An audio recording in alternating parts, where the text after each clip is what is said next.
नमस्कार दोस्तों, स्वागत है आपके YouTube चैनल एग्जाम स्टडी में। इस वीडियो में हम बात करेंगे daily current affair. Daily current affair की जो सीरीज है इसमें हम 27 अप्रैल की बात करेंगे। 27 अप्रैल से संबंधित जितने भी महत्वपूर्ण करंट अफेयर हैं हम उन सब को यहाँ पे लाते हैं। जिस प्रकार से एग्जाम में पूछे जाते हैं उसी प्रकार से हम इनको छांट के कहीं से यहाँ पे हम 5 या 10 जो है क्वेश्चन डेली करवाता हूँ। आप इस सीरीज़ को कंटिन्यू रखिए। आपको यहाँ से 100% आपको मैं बता रहा हूँ कि क्वेश्चन एग्जाम में एज इट इज दिखेंगे ही दिखेंगे। चलिए पहले देखते हैं सबसे पहला प्रश्न है कि विश्व ऊर्जा कांग्रेस 2024 का आयोजन किस देश में किया जा रहा है। तो विश्व ऊर्जा कांग्रेस 2024 का आयोजन किस देश में किया जा रहा है।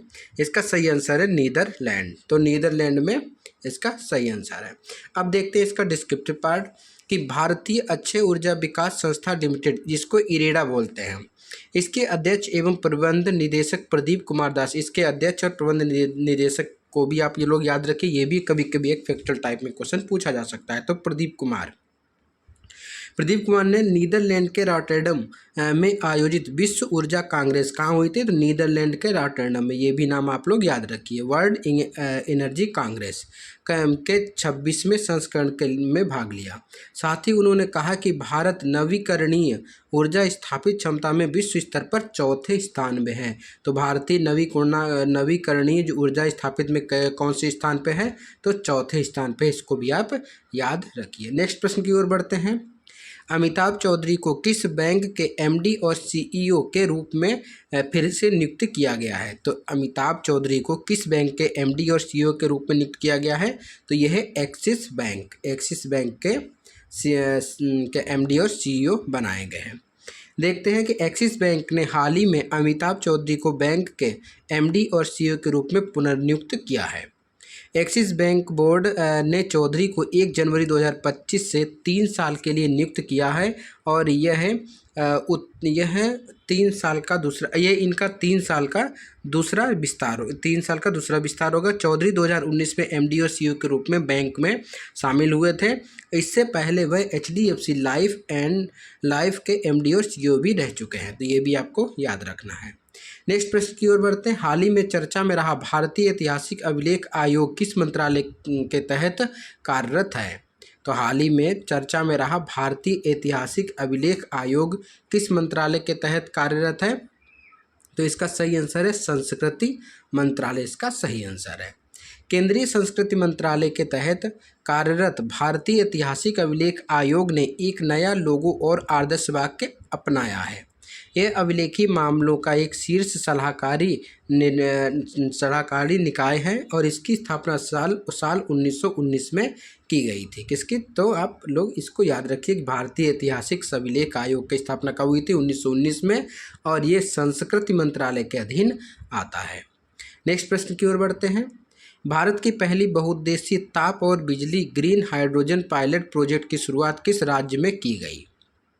इसका सही आंसर है हिमाचल प्रदेश में। कहाँ। तो हिमाचल प्रदेश में क्या है कि भारत की पहली बहुउद्देशीय ताप और बिजली ग्रीन हाइड्रोजन पायलट प्रोजेक्ट की शुरुआत की गई। SJVN लिमिटेड ने हिमाचल प्रदेश के झाकड़ी, कहाँ पे। तो झाकड़ी में 1500 मेगावाट के Nathpa Jhakri hydro power station में भारत की पहली बहुउद्देशीय ताप तथा बिजली ग्रीन हाइड्रोजन पायलट प्रोजेक्ट की शुरुआत की है। यह प्रोजेक्ट ग्रीन हाइड्रोजन के साथ 25 किलोवाट क्षमता के ईंधन सेल के जरिए बिजली पैदा करेगा। नेक्स्ट प्रश्न की ओर बढ़ते हैं। सुब्रमण्य धारेश्वर का निधन हो गया। वह किस लोक नृत्य के एक प्रसिद्ध गायक थे। तो कौन। तो सुब्रमण्य धारेश्वर का निधन हो गया। ये किस लोक नृत्य के गायक थे। तो ये थे यक्षगान के। तो ये किसके थे। तो यक्षगान के। प्रसिद्ध यक्षगान गायक सुब्रमण्यम धारेश्वर का 67 वर्ष की आयु में निधन हो गया। वह अपनी शानदार आवाज़ के लिए भगवत श्रेष्ठ के नाम से प्रसिद्ध थे।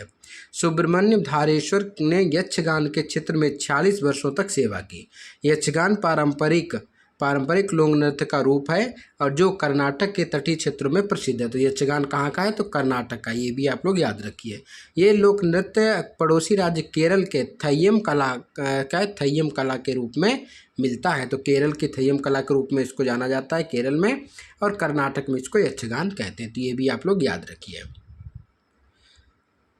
तो इस प्रकार से इस वीडियो में 5 प्रश्न थे, 5 प्रश्न महत्वपूर्ण थे, आप इनको याद कर लीजिए। वीडियो को बार बार देखिए, और अगर आपको वीडियो अच्छा लगे तो वीडियो के अधिक से अधिक शेयर कीजिए और लोगों को सब्सक्राइब कराइए, जिससे हम जीएस के बहुत सारे वीडियो ला सकूँ। क्योंकि मैं इसीलिए नहीं ला पा रहा हूँ, ना आप लोग सब्सक्राइब करवा रहे हैं, ना तो आप लोग शेयर कर रहे हैं। आप लोग जितना शेयर करेंगे और मैं ऐसे करके आपको जीएस का भी पूरा एक वीडियो बनाऊँगा मैं, और एक वीडियो में बहुत सारे क्वेश्चन आपको करवाऊँगा प्रैक्टिस। मिलते हैं नेक्स्ट वीडियो में, तब तक के लिए धन्यवाद, नमस्कार।